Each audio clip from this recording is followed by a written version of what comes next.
Então, voltamos, pessoal. Vamos continuar aqui com a nossa sessão de dúvidas. Continue mandando as dúvidas de vocês. Deixa eu abrir aqui. Já foi.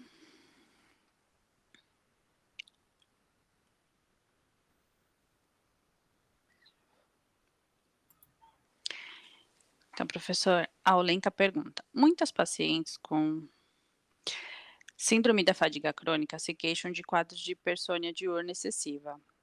O senhor pode falar sobre isso? Na verdade, ele falou agora há pouquinho, né? Que a questão da fadiga crônica é diferente. Eu não sei se o senhor tem algo mais a acrescentar, que a fadiga é Não, diferente do sono. eu acho que nós conversamos, inclusive, se é a pessoa que eu penso que é, a gente já Uhum, conversou a respeito disso no passado. uhum, Atualmente nós não sabemos muita coisa a respeito da fadiga crônica, está havendo um novo relance do estudo após a Covid.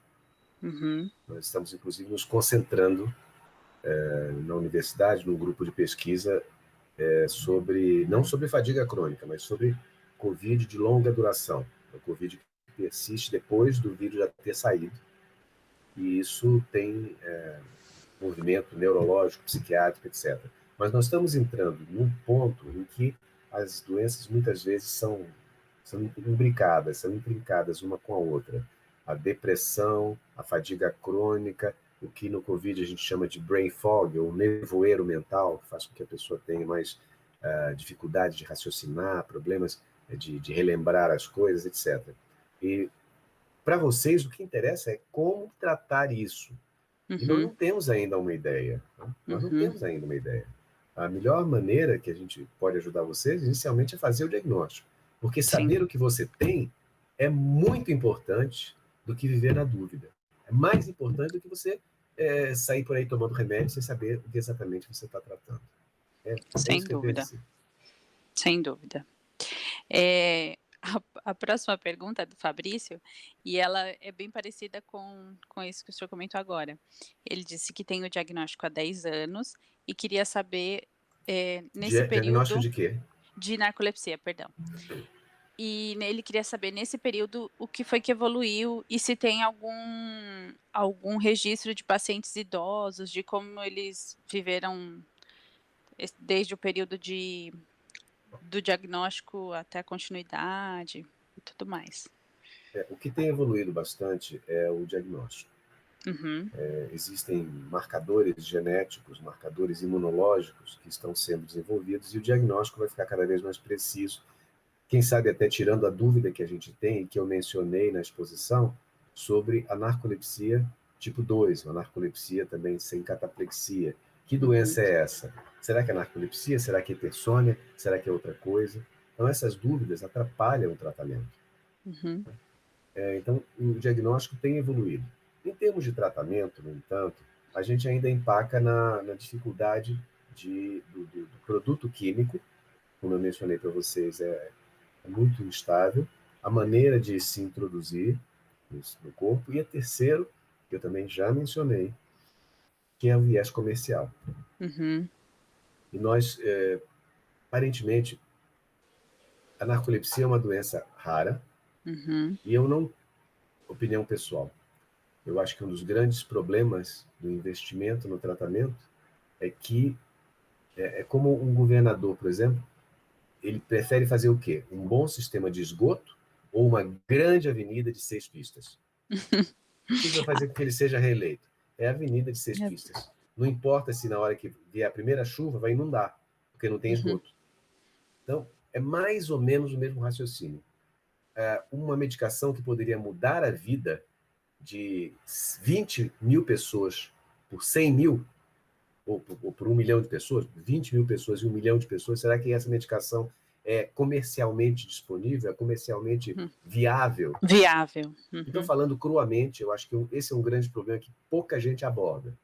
E uhum, eu fico muito irritado quando eu vejo a indústria farmacêutica relançando, como eu falei, medicação que já existe há 30 anos, só porque é uma medicação que o pessoal usa e que sabe que vai comprar, e deixando de lado medicações que poderiam mudar a vida de Se mudasse a vida de uma pessoa, já valia a pena. Sim. Isso quando eles não trocam entre eles, né. "Ah, desisti desse produto, agora você assume". Mas relato de pessoas que viveram com essa doença, assim, a longo prazo, não Ah, tem. sim, sim, sim, tem sim, tem.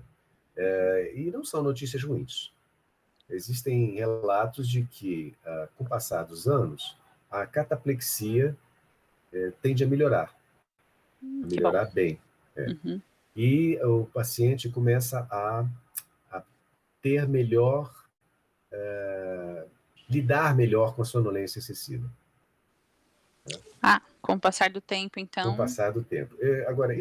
isso às vezes é uma faca de dois gumes, sabe? Eu me Uhum. lembro, nunca vou me esquecer de um paciente que eu tive, que era um paciente muito disciplinado, até que ele aposentou. Ele não tinha condição de trabalhar e tal, e foi aposentado mais cedo. Depois Uhum. que ele aposentou e conseguiu o dinheirinho dele, ele largou o tratamento. E era um indivíduo muito diferenciado, e eu insisti com ele para que ele fosse um, um centro, em volta dele fosse criado a Associação de Narcolépticos da nossa região. E ele Uhum. estava muito entusiasmado, e é isso mesmo, mas depois que ele aposentou e conseguiu o dele, esqueceu tudo, deixou o restante dos colegas absolutamente ao ver navios. E nós não temos associação de narcolépticos até hoje aqui. Mas agora estamos criando a nossa e ela é do Brasil inteiro, então sinta-se abraçado também, professor. Muito bom. A próxima é da Ju Boen, ela é daqui de São Paulo também.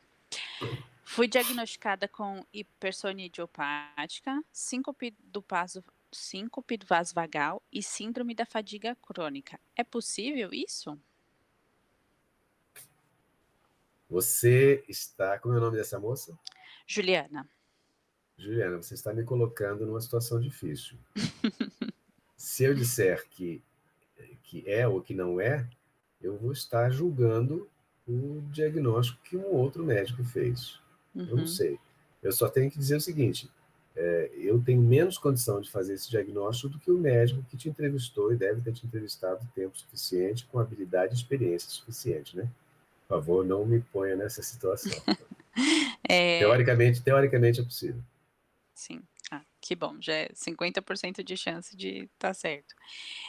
A Juliana, ela compartilha no grupo, espero que ela não se importe de eu comentar aqui, ela já testou alguns remédios e ela tem dificuldade de se adaptar com remédio, então ela já tentou Stabile, o Venvance fez efeito por um dia e ela ficou super feliz e daí 3 dias depois ela teve um probleminha de pressão, ela está afastada do trabalho, então ela está bem aí engajada para identificar qual é o diagnóstico certo dela. Por isso. Isso não é incomum. Uhum. Eu tenho essa história muito frequentemente no consultório. E eu não quero ficar aqui acusando. Ixi. Eu trabalhei na Europa há muitos anos. Uhum. E medicações que nós temos aqui, temos lá Uhum. faziam mais efeito do que fazem aqui. Porque eu não sei. Entendi. Eu prefiro não imaginar. Alguém aqui perguntou, o perfil chama Hora de Despertar. L car carnitina ajuda da narco? Esse é um estudo que o professor Fernando Morgadinho começou a fazer em São Paulo, e outros colegas também aí de São Paulo fizeram. Ele é um dos maiores nomes da narcolepsia aqui no Brasil, então ele identificou que a L-carnitina, numa dose mais elevada, ajudava a combater a sonolência, não só na narcolepsia, mas também na apneia do sono, inclusive. Eu não tive essa experiência com hipersônia idiopática, pelo menos, sabe? Eu acho que eu usei também no paciente com narcolepsia, eu não tive essa experiência. Mas é aquela história, a L-carnitina, ela é uma droga que frequentemente é manipulada. Então, eu não acredito que a L-carnitina feita em São Paulo vai ter a mesma consistência química da feita em Brasília, ou da feita no Paraná, ou feita em outros locais. Não pode ser isso. Mas sim, tem estudos mostrando que ajuda. Ah, joia. Deixa eu pegar aqui a próxima. Ai, Deus. Desculpa, pessoal, me perdi. Só um minutinho.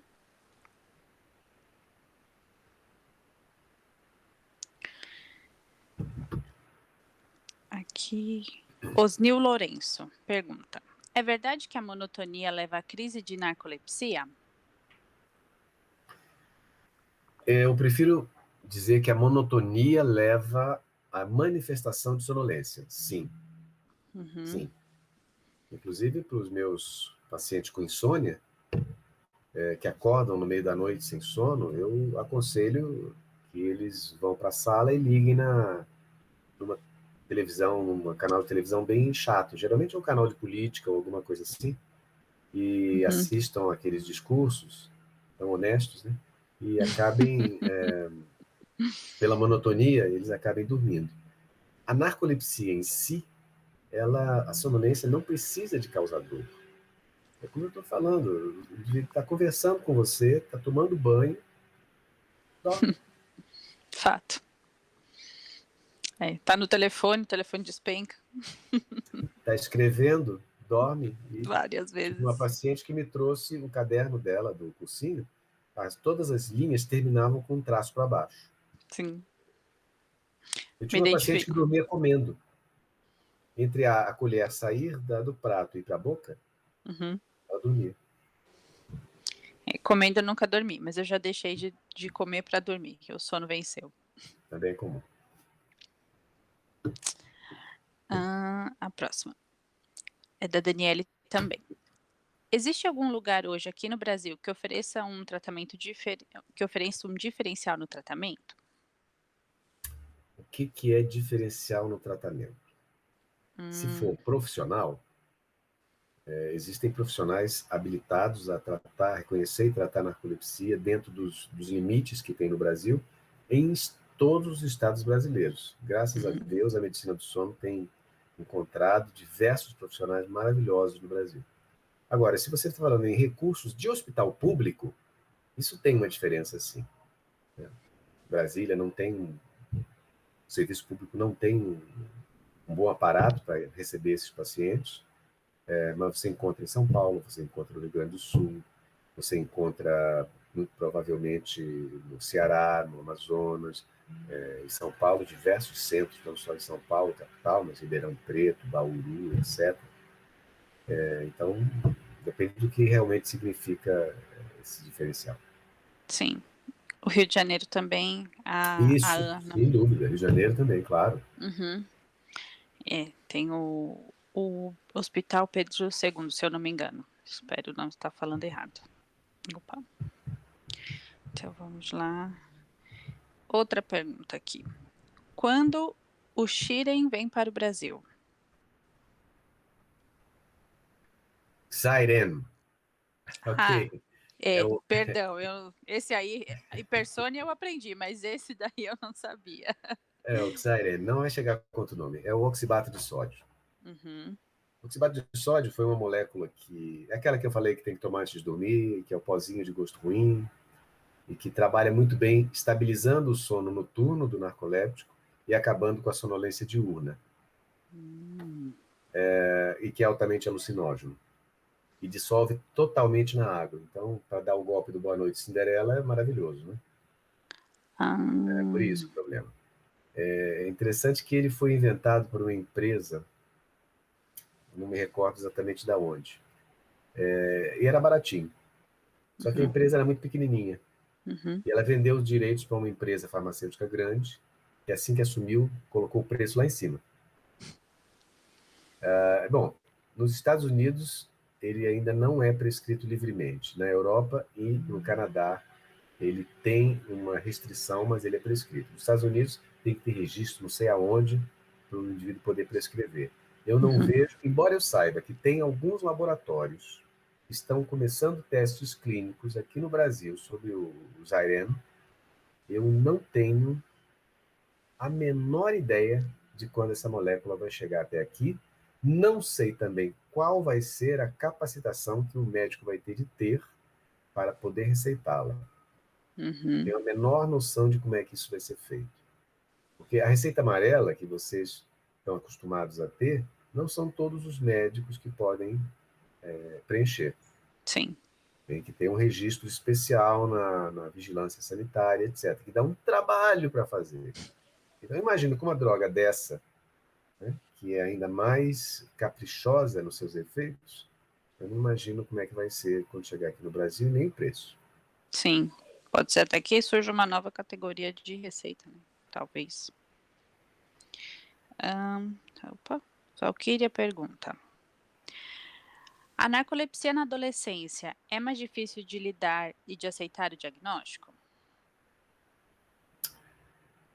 A narcolepsia, no estado atual das coisas, ela não é fácil de lidar em idade nenhuma. Fato. O jovem convive talvez um pouco melhor, sobretudo se ele não estiver envolvido no mundo de gente grande. Quer dizer,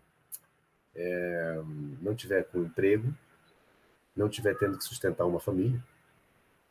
Então a repercussão pode ser um pouco menos grave. No entanto, o jovem é mau, o adolescente é mau. Sim. Eu tive um paciente, um rapaz, que eu comecei a tratar, eu acho que com 15 anos.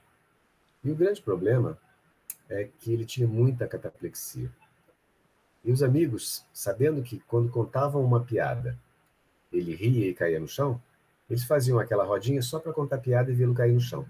Uhum. Resultado, ele se afastou socialmente, e a única pessoa com quem ele se abria era a irmã, porque ela não fazia gozação com ele. A outra Uhum. frustração é que ele não conseguia prestar uma prova de vestibular. Ele dormia na prova. E depois do tratamento, ele conseguiu fazer vestibular, passou, fez o curso de administração, teve um emprego, mas com uma deficiência sempre, porque a doença nunca foi totalmente tratada por falta de recursos financeiros. Eu tive Uhum. que tratá-lo a grande parte do tempo com um metilfenidato de duração curta. E não Uhum. havia condição financeira para outra coisa, né? Então, existem repercussões importantes em todas as idades. Sim. Também dormi na prova do vestibular, todos que eu fiz. A Tati perguntou também, a Tati do Rio Grande do Sul. O exame de GEM da narcolepsia positivo, pode a pessoa não desenvolver ou ela sempre vai desenvolver? Eu acho que o Eu que acho ela que ela quis está falando do HLA. o DQB10602 ou o DRB1 1501. Olha só, Tati, o DQB10602, ele, ele é visto no paciente com cataplexia, tá? Uhum. Mas ele é visto também em 60% das pessoas que não têm narcolepsia. Uhum. Ele é muito frequente. Então ele não ajuda muita coisa. O que ajuda, clinicamente falando, a presença de cataplexia é muito mais importante do que a tipagem HLA. O problema é que, muitas vezes, o paciente não sabe ou não quer descrever corretamente a cataplexia. É uma Uhum. sensação nova. Tem muita gente que diz que sente tontura quando ri, ou que sente formigamento, ou algum sintoma que o médico, se o especialista é difícil determinar que aquilo realmente é uma cataplexia, imagina para o médico não especialista. Sim.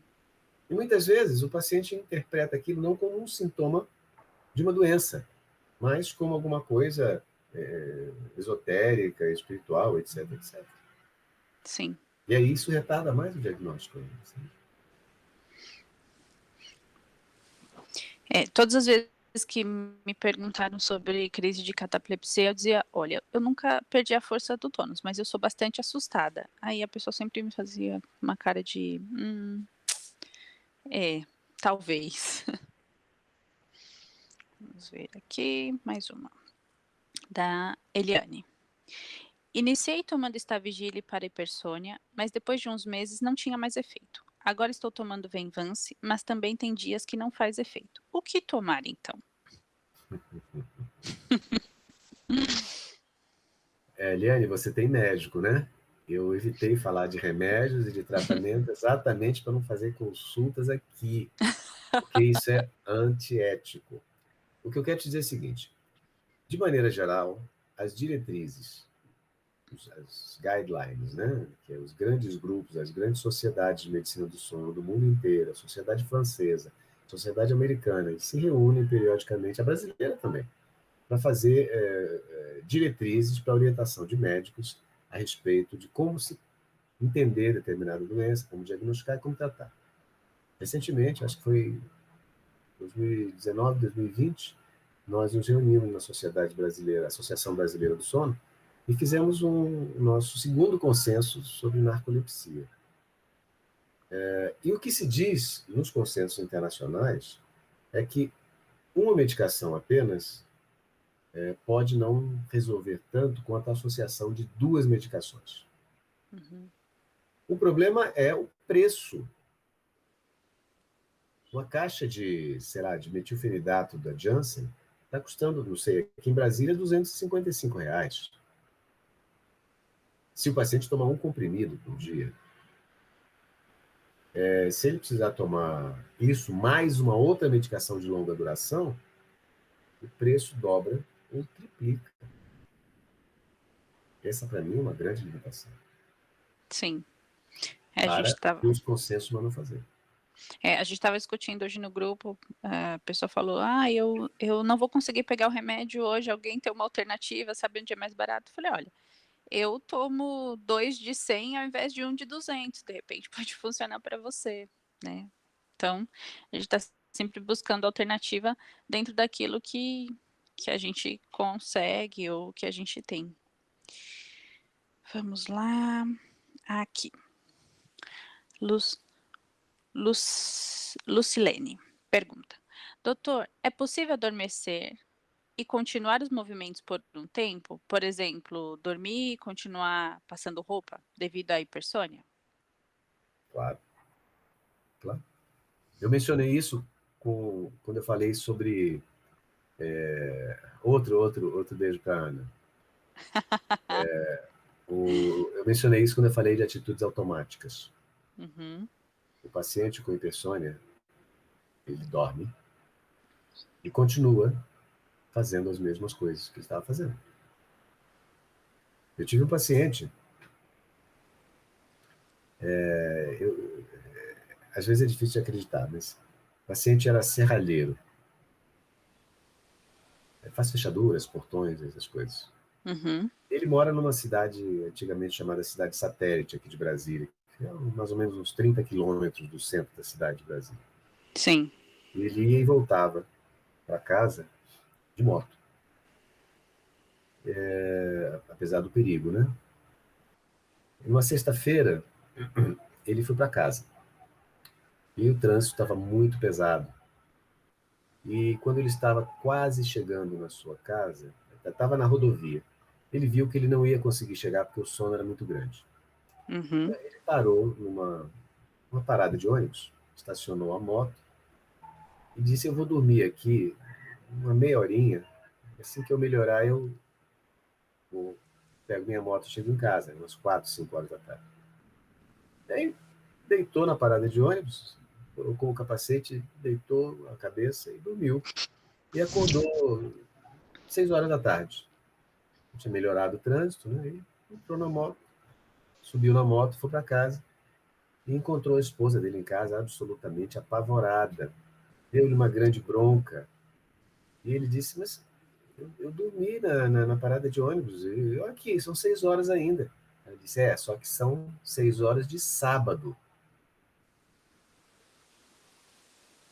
Ele tinha dormido mais de 24 horas na parada de ônibus. Caramba! É o que ele conta. Sim, Então, a gente vê que pode acontecer muita coisa com relação à sonolência. O Sim. paciente pode ter gestos automáticos, esconder coisas, guardar coisas. Existem relatos nos Estados Unidos de gente que bate carteira no estado de sonolência. Oh. Quando eu era menor, criança, a minha mãe me perguntava onde estavam as coisas acordada, eu não sabia, mas quando ela me perguntava dormindo, eu sabia responder. Não sei se isso tem relação, mas tá aqui um relato. Eh, pessoal, vamos para nossa última pergunta, que é da Tati também. Tive uma tia-avó que sempre dormia, mas não tinha cataplexia. Meu filho tem narcolepsia com cataplexia e tem o gene da narcolepsia. Pode ser da minha linha genética? Naquela época não se tinha o conhecimento. Sim, pode sim. Existe um fenômeno chamado de antecipação. O caráter genético de uma doença, ele vai aumentando e vai se tornando mais presente à medida que as gerações passam. Hum. Então isso é possível, sim. E aí ela pode acontecer tanto na linhagem vertical, por exemplo, pai, mãe, filho, como na horizontal, pode ser irmão ou não? Tudo depende da vertical. Uhum, O irmão, se dois irmãos têm, é porque o elo comum eram os pais, né? uhum, Isso pode de fato acontecer. Embora a narcolepsia genética, puramente genética, no ser humano seja rara. Ela uhum, é mais frequente em animais. uhum, A narcolepsia no ser humano, e é preciso que fique bem claro isso, ela é secundária a um processo inflamatório naquela região do hipotálamo, no cérebro, bem no centro, uhum, e essa inflamação, ela causa uma perda de neurônios que produzem hipocretina. Agora, uhum, a sensibilidade a essa inflamação, ela provém de uma alteração imunológica genética. hum, É diferente de uma narcolepsia puramente genética, e não tem inflamação. hum. Hum. E tem algum exame que a gente consiga detectar essa diferença? Tem, tem sim. Chama dosagem de anticorpos anti-TRIBL2, Uhum, que é um anticorpo que reage com um anticorpo de cérebro de rato que tem neuromielite. uhum. Complicado, né? Mas isso até que não é o grande problema. O grande problema é que ela só está positiva nos primeiros 2 anos da doença. Ah, E como você que leva 8 anos para fazer o diagnóstico, você não consegue achar positividade no TRIBL2. 8 anos é com sorte, o meu diagnóstico veio com 15 anos depois de que eu comecei a ter sonolência. É. Mas já foi pior, viu, Camila? Quando eu comecei na medicina do sono, era para mais de uma década. Então eu sou dessa estatística. E o desconhecimento, essa agora é uma história dramática. Uhum, O desconhecimento da narcolepsia é tão grande, mas tão grande, que um relato de uma colega psiquiatra me deixou muito chocado, apesar de eu ter visto bastante narcolepsia. uhum, Ela disse que uma senhora desmaiava. Isso aconteceu no interior de Minas Gerais. uhum. Não faz muito tempo. Ela desmaiava quando era adulta, jovem, né? Ela ficava emocionada, desmaiava e diziam que ela tinha uma doença psiquiátrica, diziam que ela era histérica, e ela acabou sendo internada num manicômio Sanatório. antigamente, no sanatório. Uhum, E ela passou muitos anos em cadeira de roda. Tal era a frequência dos chamados desmaios, né? Só que eles uhum. achavam estranho, porque ela desmaiava, mas ficava de olho aberto. E ela ficou em cadeira de rodas anos sendo tratada com remédios psiquiátricos para a esquizofrenia, que diziam que ela tinha, uma doença psiquiátrica, sabe lá qual é. Um belo dia, entrou uma residente nova naquele manicômio, naquele sanatório. E ela disse, ouviu a história da mulher e disse, isso é narcolepsia. E o que ela está tendo é cataplexia. E uma mulher de cadeira de roda há 20 anos, Uhum. e aí ela tratou, e a mulher não só acordou, como parou de ter os desmaios.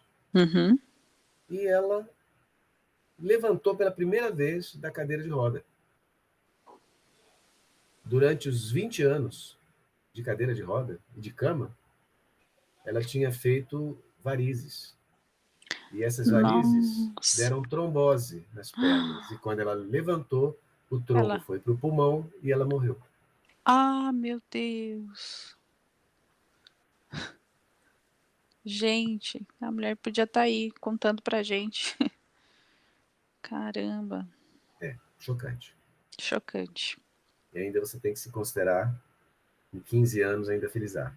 Com certeza, com certeza. E depois que me juntei ao grupo então, não me sinto mais sozinha, agora que eu sou mais privilegiada ainda. Isso. Bom, deixa eu só ver aqui com a Nath se não temos mais nenhuma pergunta mesmo. Opa, tem mais uma. Pode falar. Malu pergunta: e quem também tem depressão, a associação de antidepressivos com os medicamentos para narcolepsia é possível? É a Malu, né?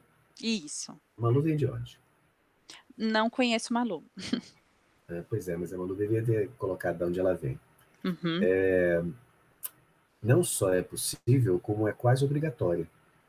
Porque uhum, você lembra que eu falei no início que a gente trata a narcolepsia de dois jeitos diferentes? Da uhum, sonolência e das manifestações do REM, como a cataplexia?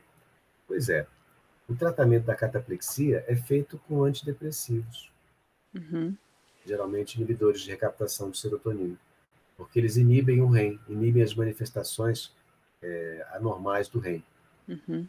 E o paciente que tem depressão, e frequentemente a depressão é um sintoma a mais da narcolepsia,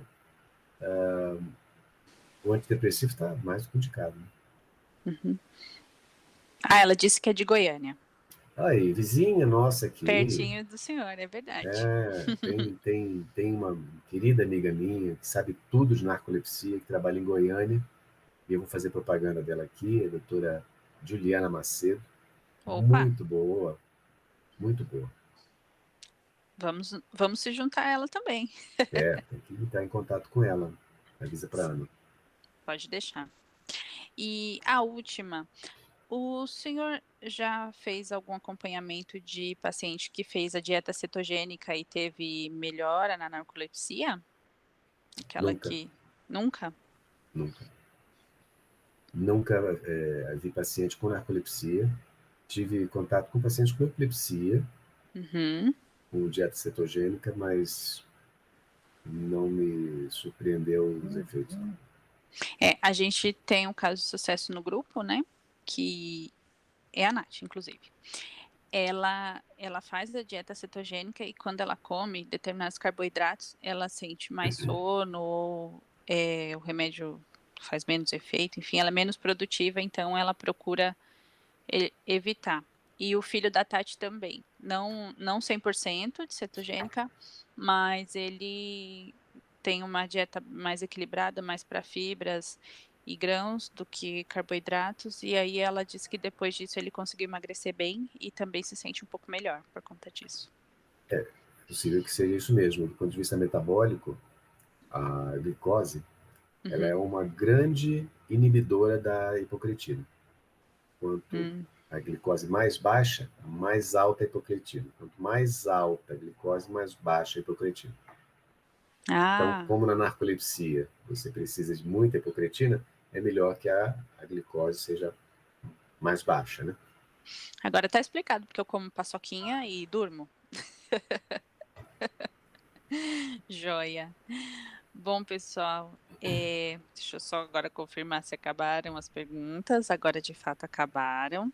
Eu gostaria aqui, em nome da nossa associação, agradecer muito, muito, muito ao professor pelo tempo, pela aula. Foi incrível. Assim, foi realmente muito bem colocado para o nosso público. O pessoal está dando chuva de corações para a gente, está agradecendo o senhor imensamente. Então, em nome do nosso público, em nome da Abrane, eu agradeço muito, muito, muito pelo tempo do senhor. E queria dizer à nossa audiência que a gente vai ter mais algumas lives nos próximos dias. Fiquem de olho no Insta da Abrane, que a gente vai divulgar. Vamos falar de mais alguns temas voltados para a narcolepsia. E nos ajudem, por favor, com a conscientização, que a semana que vem é o Dia Mundial da Conscientização da Narcolepsia. E o senhor gostaria de dizer mais alguma coisa, professor? Não, só me resta agradecer a audiência, a atenção, o convite e esse hosting que você fez, que foi perfeito. Você é uma apresentadora profissional. Muito obrigado. Obrigada, essa é a minha estreia, muito obrigada. Foi um prazer estrear com o senhor, professor. Prazer foi meu. Bom, pessoal, então boa noite, até a próxima e a gente se vê no Instagram. Boa noite a todos. Até mais. Tchau. Tchau, tchau.